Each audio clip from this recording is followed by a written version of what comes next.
পরবর্তীতে যাব। আমরা প্রথমে মুফতি রেজওয়ান সিদ্দিকী, আপনি যদি আপনার বক্তব্যের মাধ্যমে বলেন যে এই দুর্যোগময় মুহূর্তে কিভাবে আলেমদের ঐক্যবদ্ধ হওয়া যায়, সেই বিষয়টি করণীয় কি? আসসালামু আলাইকুম ওয়া রাহমাতুল্লাহি ওয়া বারাকাতুহু। প্রথমে ধন্যবাদ জানাচ্ছি আজকের এই প্রোগ্রামের সঞ্চালক যে ভাই আজাদ ভাই সহ, এবং এখানে আমার সিনিয়র অনেক আলেম ওলামা রয়েছেন যারা দীর্ঘদিন যাবত ইসলামের খেদমত করে আসছেন। তো আসলে যেহেতু সময় সংক্ষিপ্ত, ভূমিকা টানার মতো তেমন কোনো সুযোগ নেই।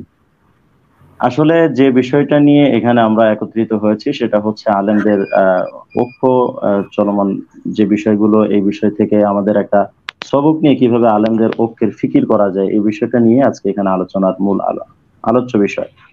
আসলে এই বিষয়টা অত্যন্ত গুরুত্বপূর্ণ একটি বিষয়। ইসলামের শুরু লগ্ন থেকে আমাদের ইসলামের যে মূল থিম সেটা হলো লা তাতাফাররাকু, অর্থাৎ তোমরা বিচ্ছিন্ন হয়ো না। তো ঐক্যের বিষয়টা ইসলামের অত্যন্ত গুরুত্বপূর্ণ একটি বিষয়। কিন্তু আমরা আমাদের কাল পরিক্রমায় যেটা দেখে আসছি, রাসূলুল্লাহ সাল্লাল্লাহু আলাইহি ওয়াসাল্লামের পর থেকে নিয়ে আজ পর্যন্ত ইসলামের মধ্যে বিভেদ সৃষ্টি করার জন্য বিভিন্ন ধরনের ষড়যন্ত্র কিন্তু চলে আসছে। কেউ টুপিওয়ালা সুরত ধরেও আসছে, কেউ আমাদের প্রকাশ্য দুশমন হিসেবে কেউ আসছে। এক একভাবে মানে ইসলামকে ধ্বংস করার জন্য ব্যাপক মেহনত চলেছে, এবং সেই মেহনতের ধারাবাহিকতায় মুসলিম জাতি খণ্ড বিখণ্ড হয়ে গেছে। কিন্তু আমি যেটা মনে করি, প্রকৃত মুসলমান যারা, তারা কিন্তু বিচ্ছিন্ন হয়ে থাকেনি, বরং তারা ঐক্য রয়েছে। কিন্তু প্রকৃত মুসলমানদের ভেতর থেকে কিছু অংশকে তারা বের করে নেওয়ার জন্য বিভিন্নভাবে চেষ্টা করা হয়েছে, এবং সাবাই চক্র থেকে নিয়ে আপনারা জানেন এক এক করে সাবাই চক্র থেকে নিয়ে শুরু করে আজ পর্যন্ত টোটাল বিষয়টা যদি সামনে রাখা হয়, তাহলে আমরা সবচেয়ে বড় যে বিষয়টা দেখি সেটা হলো ইসলামকে ধ্বংস করার জন্য শিয়ারা সবচেয়ে বেশি কাজ করেছে।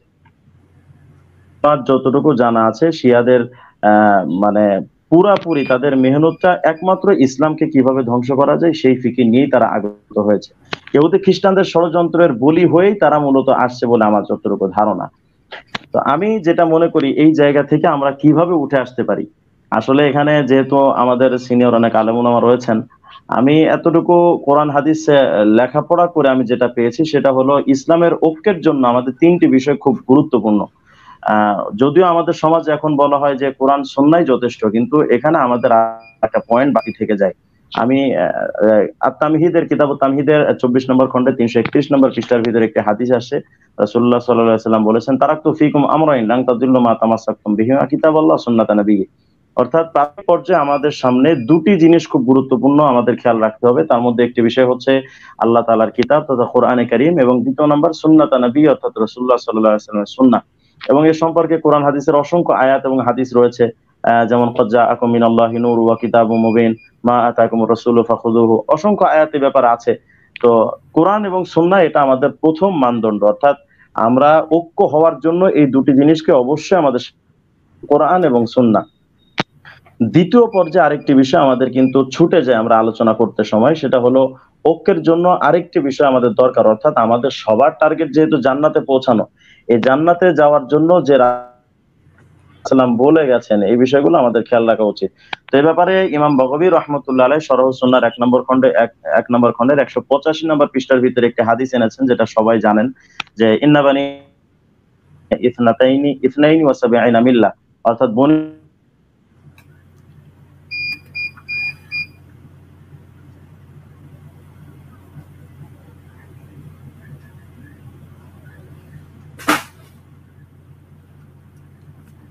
মুফতি রেজওয়ান রফিকি সাহেব হয়তো তিনি 4 মিনিট কথা বলেছেন, 4 মিনিট কথা বলার পরে বন্ধ হয়ে গেছে। আমরা পরবর্তীতে তার এই সময়টুকু পুষিয়ে দেওয়ার চেষ্টা করব। উনি আবার আসলে আমরা চলে যাব মুফতি জহিরুল ইসলাম ফরিদী, আপনি যদি আপনার মতামতটা প্রদান করেন।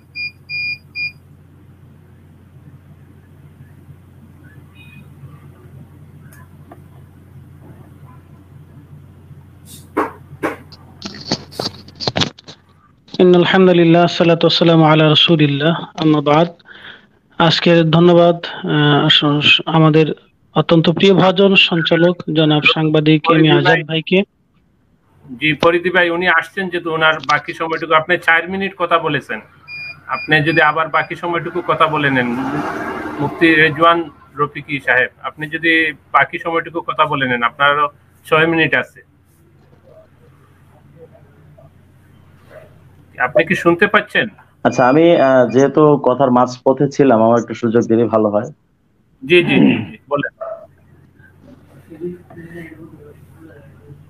জি বলেন রফিকি ভাই বলেন। তো আমি যে বিষয়টি বলতে চাচ্ছিলাম যে আমাদের ঐক্যের জন্য, হ্যাঁ আমি বলছি, আমাদের ঐক্যের জন্য প্রাথমিক পর্যায়ে দুটো জিনিস খেয়াল রাখা উচিত, সেটা হলো আল্লাহ তাআলার কিতাব এবং নবীজির সুন্নাহ।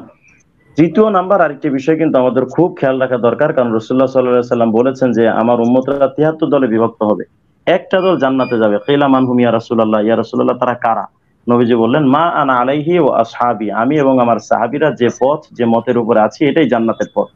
তাহলে আমরা দেখতে পেলাম যে জান্নাতে যাওয়ার জন্য আমাদের প্রকৃতভাবে তিনটি বিষয় খেয়াল রাখা উচিত। এক নম্বর আল্লাহর কিতাব, দ্বিতীয় নম্বর নবীর সুন্নাহ, তিন নম্বর সাহাবায়ে কেরামের সিদ্ধান্ত।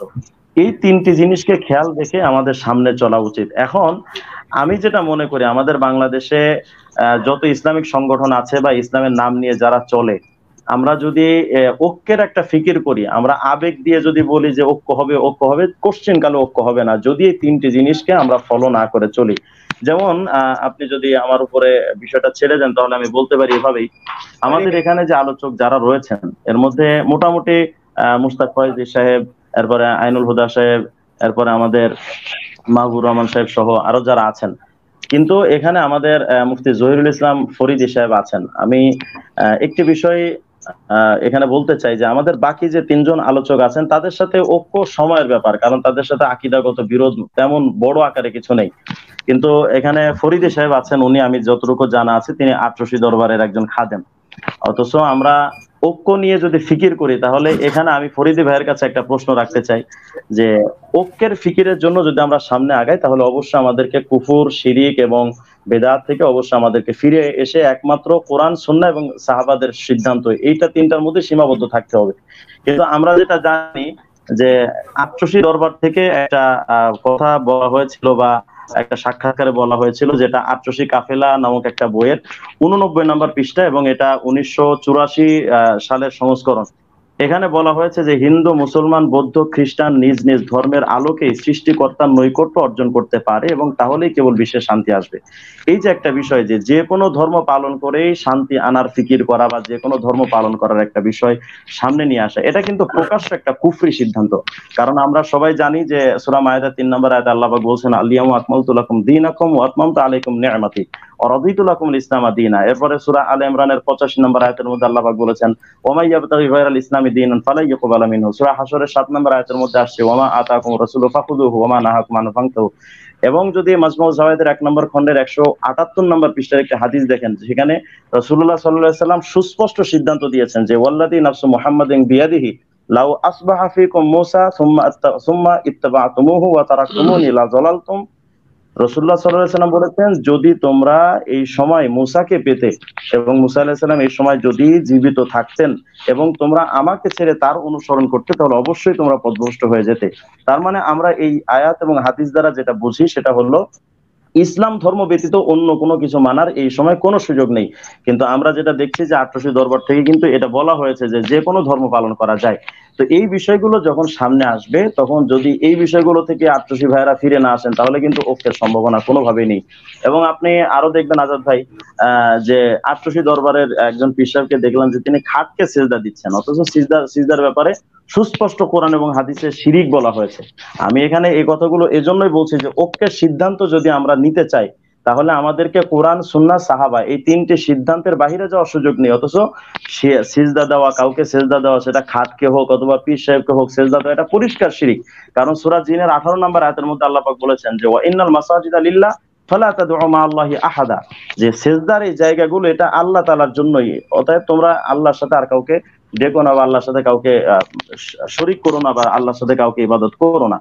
তো এই যে বিষয়গুলো, এই আয়াতের তাফসীর যদি আপনারা দেখেন, তাফসীর ইবনে কাসিরের মধ্যে 14 নম্বর খণ্ডে 155 নম্বর পৃষ্ঠার মধ্যে আসছে যে এই আয়াতগুলো নাজিল হয়েছে হযরত হযরত সাঈদ ইবনে জুবাইর রাহমাতুল্লাহ আলাইহি বলেছেন যে নাযালাত ফি আযাইস সুজুদ আই হিয়া লিল্লাহ ফালা তাসজুদু বিহা গায়রা। অর্থাৎ এই যে সেজদার যে অঙ্গগুলো এটা হলো শুধুমাত্র আল্লাহর জন্য, সুতরাং এগুলো দিয়ে অন্য কাউকে সেজদা করার কোনো সুযোগ নেই। এবং অসংখ্য হাদিস, যেহেতু সময় সংক্ষিপ্ত আমি বলতে পারতেছি না, সুনান আবি দাউদের 2140 নম্বর একটি হাদিস রয়েছে, সহিহ মুসলিমের 532 নম্বর একটা হাদিস রয়েছে, সুনান আবু দাউদের 2140 নম্বর হাদিসের মধ্যে স্পষ্ট বলা হয়েছে। অনেকে এখন তাজিমি সেজদা বলে শিরকটাকে জায়েজ বলার একটা সিদ্ধান্ত নিচ্ছেন, অথচ তাজিমি সেজদার ব্যাপারে কায়েস ইবনে সাদ রাদিয়াল্লাহু তাআলা আনহুর একটি হাদিস রয়েছে, যেখানে কায়েস ইবনে সাদ রাদিয়াল্লাহু তাআলা আনহু তিনি হীরা শহরে গিয়েছিলেন এবং সেখানে গিয়ে তিনি বলছেন যে আতাইতুল হিরা ফারাআইতুহুম ইয়াসজুদুনা লি মারজুবানিন লাহুম, যে আমি সেখানে গিয়ে দেখলাম যে তারা তাদের নেতাদেরকে সেজদা দেয়। আমি নবীজির কাছে ফিরে এসে বললাম, ইয়া রাসূলুল্লাহ, তারা তো সেজদা দেয়, কিন্তু আমার মনে হয় যে ইয়া রাসূলুল্লাহ আহাক্কু আন্নাসজুদা লাক, যে আপনি সেজদা পাওয়ার সবচেয়ে বড় যোগ্য। তাজিমি সেজদার ব্যাপারেই বলা হচ্ছে যে তারা নেতাদেরকে সম্মানের তাজিমি সেজদা দেয়, আমরাও চাই যে আপনাকে সেজদা দিই। রাসূলুল্লাহ সাল্লাল্লাহু আলাইহি ওয়াসাল্লাম তখন বললেন যে লা তাফআলু, খবরদার এটা করো না। পরবর্তীতে আসবো।